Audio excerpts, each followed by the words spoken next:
संगठन है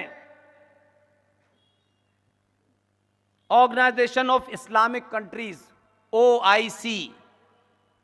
56 है, इसमें तरह तरह के लंगूर बने घूमते रहते हैं और उसका फाउंडर मेंबर है पाकिस्तान। पाकिस्तान में अभी 4 महीने पहले इस्लामिक देशों के संगठन ने अपनी मीटिंग की और आपको शायद, क्योंकि आप ऐसी खबरें कम पढ़ते हैं, मैं जरा ज्यादा पढ़ता हूं, इस्लामिक देशों ने मीटिंग बुलाई और उस मीटिंग में विशेष अतिथि के तौर पे किसे बुलाया? आपने नहीं पढ़ा, ये न जानना ही आपकी कमजोरी है। इसीलिए हर आदमी ऐरा गैरा आपको कुछ भी कह के चला जाता है। इस्लामिक देशों की मीटिंग बुलाई और उनको लगा कि हम भारत को थोड़ा धमका सकते हैं, तो उन्होंने किसको स्पेशल गेस्ट बनाया? चीन को बनाया। और चीन उनके सामने बैठा हुआ था और चीन के सामने ये क्या कह रहे थे कि भारत में इस्लाम के खिलाफ बहुत ताकतें हैं, हमें कंडेम करना चाहिए। क्योंकि आपको सच्चाई नहीं पता है। आप समझते हैं कि दुनिया डिप्लोमेसी से चलती है। अभी हाल की घटनाओं ने बता दिया, न डिप्लोमेसी से चलती है, न UN चार्टर से चलती है, न ह्यूमन राइट से चलती है, न ये UNO जो दुकान 1945 को खोली गई थी अक्टूबर में, इससे नहीं चलती।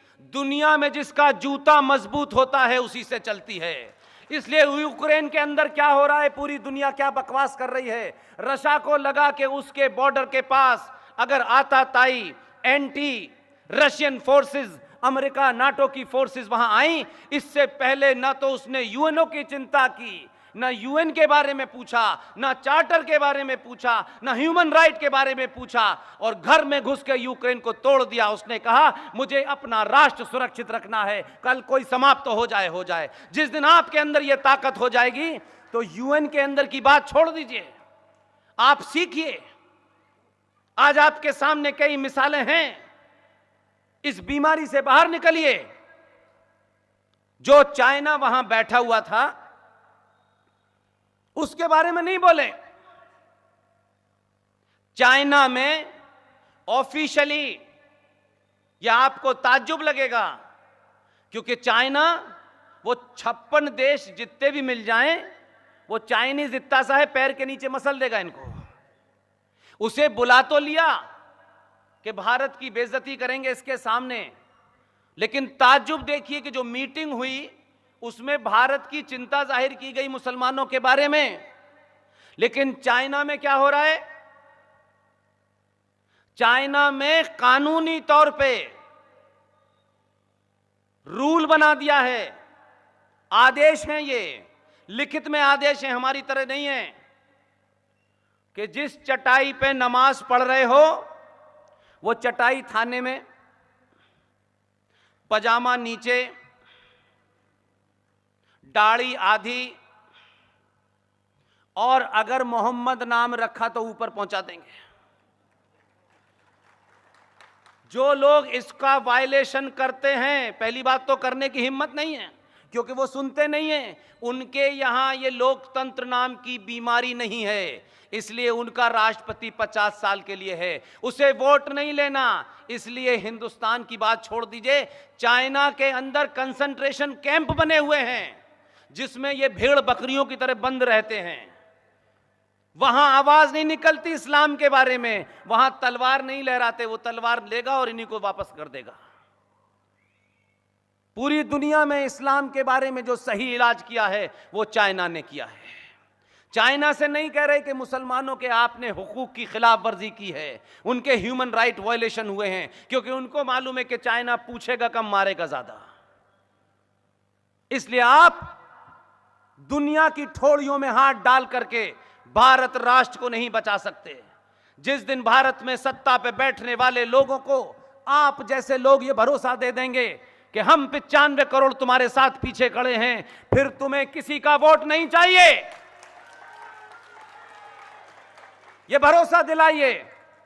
लेकिन खुशी है ये बात मैं बार बार आपके राज्य में आकर के इसलिए नहीं कहता कि मुझे आपसे ताली बजवानी है।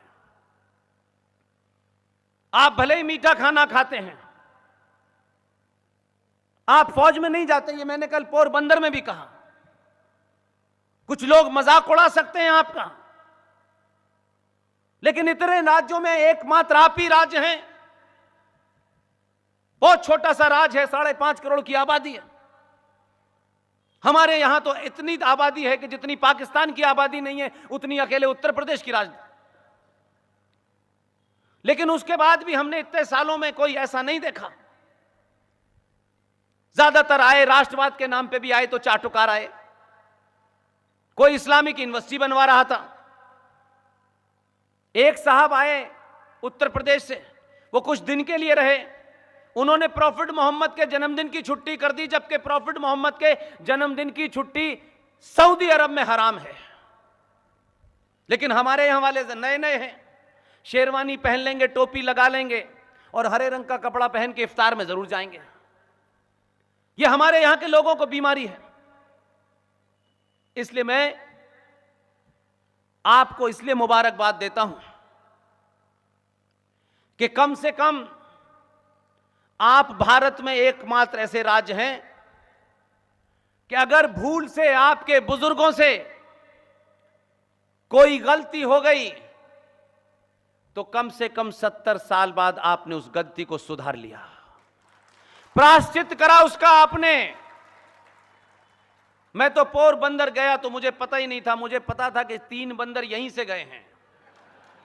अभी पता चला कि भाई पोरबंदर का मतलब वो 3 वाले बंदर नहीं है, ये तो एक बंदरगाह है, इसलिए कहते हैं। खूब झूठ बोला उन्होंने और दुनिया ने, चापलूसों ने उनके चारों तरफ एक कोठरी बना दी और उन्हें बताया कि जो आप कहते हैं वो अंतिम वाक्य होता है। उस वक्त भी आपके सामने बहादुर लोग थे, लेकिन फिर भी गुजरात से जाने वाले किसी आदमी ने हमारे भजन में, हमारी आस्थाओं में अपने स्वार्थ के लिए टेम्परिंग कर दी और पढ़ दिया, उसके अंदर एक लाइन जोड़ दी, ईश्वर अल्लाह तेरो नाम। ये लाइन हमने जोड़ी, हम इसी को पढ़ के बड़े हुए। लेकिन आप खाना जरूर मीठा खाते हैं, लेकिन ट्रेनिंग देने वाले को बड़ी कड़वी ट्रेनिंग देते हैं।